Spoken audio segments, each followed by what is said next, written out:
Hello everyone. In this video I'll be elaborating about the idea of graph for logarithmic functions. So similar from the previous video, we will be talking about how to sketch a log function. Okay, how to sketch a log function. So when it comes to sketching a graph, we still have to bring down the note that we already have about a table of values. It's something that we've been using all this time, and then the characteristics. Now the characteristics, as I already mentioned and discussed a couple of times, is involving, let's say, intercepts, if they have, of course, x and y. And then in the, let's say in the case of quadratic functions, we know that they will have a vertex, the shape, how it looks like, and then some tendency of the values, right? We discussed in the exponential function graph that there is always the tendency is referring later on to the idea of asymptote. As now you've learned exponential function graph, then you learn that there is what we call as asymptote. The same is true you will see in the graph of logarithmic functions. You will see asymptote again, the line that will never touch no matter when the value of x or y goes infinitely or goes negative infinitely. So let's take a look over the idea of logarithmic function first. So exponential function is probably more intuitive because you've been learning that ever since primary, the idea of exponential or indices. So then it's easier to calculate as well. But when it comes to logarithmic function, it's something that probably a bit more confusing. It's harder to calculate the values. So we probably need some help in the calculator or software, right? But then if we revisit the idea of logarithmic function, the definition is coming from exponentials, right? And then in fact we learn that is actually their inverse to one another. So then we learn in chapter 1 function when we have, let's say, y equals fx versus y equals f inverse x. Their inverse, it means that they can be reflected y equals x, right? So for example, if I have a graph of this, then of course the other side will look something like this, right? They will be the inverse to one another. So if we're talking about y equals log base of x, for example, you can plug in many values of x. Remember that the x must be more than 0, so 0 even not included. Let's say we'll start with, because it's a 2 base, so I can start with any number of 2. Let's say 2, 4, 8, 16. So I have 1 log base 2 of 4, 2 log base 2 of 8, 3, 4, and so on. We can continue, or we can go lower, but it's still base 2 related, like half, quarter, 1/8, 1/16, and so on. So, which will give you -1, -2, -3, -4. In this case, of course, you can use calculator. So then, whenever you try to sketch the graph for this, you will be having something like this. If it's 2, then you get it 1, right? If it's 4, you get it 2. If it's, and so on. If it's, oh, I have not included 1. If this is 1, this will be 0 here. If it's half, -1, and so on. So imagine that this graph is also an inverse to exponential. Exponential, if I go back to the idea before, is something like this. And then you will want to see that logarithmic function will look the other way around instead. So it will look something like this. So you can try it again for any type of log function, let's say log base 3 or any other stuff, but then you will always see similarities in the sense of this. The x, as you go to infinity, it means like go so large.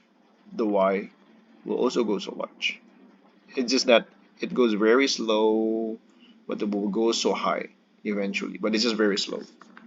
Now, but then the interesting part is this part, because this part, if you look at the number, as we go smaller, smaller and smaller, it will just be so negative, right? The value of y here is going so very negative, so very small, but then the x is actually never touching 0 at all. So the x is actually just very close to 0. And then that's the idea of asymptote again here. So here, the asymptote line in this case is actually x equals 0, which is, if we do the exploration further and further, we can actually get, for example, if we have y log base 2 of x minus 2, for example, then we'll have a graph similar like this, but then we'll bring it down by 2, right? So then we'll probably have a bit similar idea with the previous graph, so might be looking something like this. But then if we change it this into, for example, we have log base x base 2 of x minus 2 in brackets, so we kind of have an intercept over here now. So we can make it x minus 2 equals 0, so x equals 2, which is actually, it's not applicable, by the way. So if it's intercept, I want this to be 0, it means x minus 2 must be 1, so the x equals 3. So I can have it here, for example, 3, 0.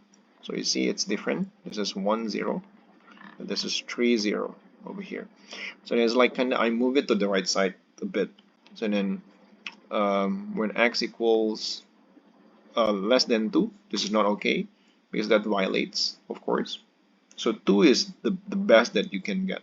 So it must be, in terms of the domain, in this case, the x must be more than 2, right? So same like this one as well, a bit similar. Here, in this case, the x is going to infinity, but in particular, the x must be more than 0. It cannot be negative. It cannot be even 0, right? You cannot just find any value of it. So here, if you keep on trying the same table of values, you will get something like this instead. Okay, so it will keep on going on and on, sort. And this guy here, the x equals 2, is the asymptote, because you wouldn't be able to find a value for that. When x equals 2, no value, but then if it's close to 2, like 2.1, 2.01, and so on, you can always get a value, but this is very, very small. So in conclusion, this is the general idea of a logarithmic function. So this is probably the general form that you can take a look for. Again, when a more than 0, a cannot be 1, but then also something that you have to take care of is this. The domain is to be x plus c more than 0. It's a general idea. Of course, if let's say what you have is log base 4 of x only, so the x is just more than 0. But if it's, this is the domain. And then the y could be anything, always. Log base, let's say 5 over x minus 1, so the x must be more than 1. The y could be anything. The log base, let's say 2 of 3x plus 2, so you know we must make sure that the 3x plus 2 more than 0, so the x must be more than negative 2/3. Again, y could be anything. But another thing is also the asymptote. The asymptote here will be, it's different from the exponential function, right? When it comes to exponential function, you notice it again, go back here, the asymptote is talking about the y. But here, because it's an inverse, right?